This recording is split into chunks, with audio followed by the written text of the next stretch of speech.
ఎంత మంది నిన్ను మోసం చేసినా, నీ పక్కనున్నోడే నడి నీళ్లలో నీ గొంతు కోసినా కూడా ఓర్చుకో.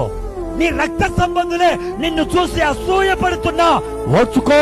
నువ్వు పైకి ఎదుగుతుంటే ఎవడైతే నిన్ను తొక్కాలని లాగుతుంటాడో అవి నీకు తెలిసినా కూడా ఓర్చుకో. పరిస్థితులు నువ్వు అనుకున్నట్టు జరగవు, నువ్వు ఆశించింది దొరకదు.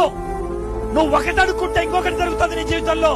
ఎన్నున్నా ఏం జరిగినా ఓర్చుకో. ఓర్చుకోవడం నేర్చుకో.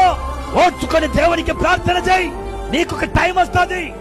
ఆ టైం వచ్చినప్పుడు బొమ్మ తిరిగి పడుతుంది. అంతే, బొమ్మ తిరిగి పడాలి.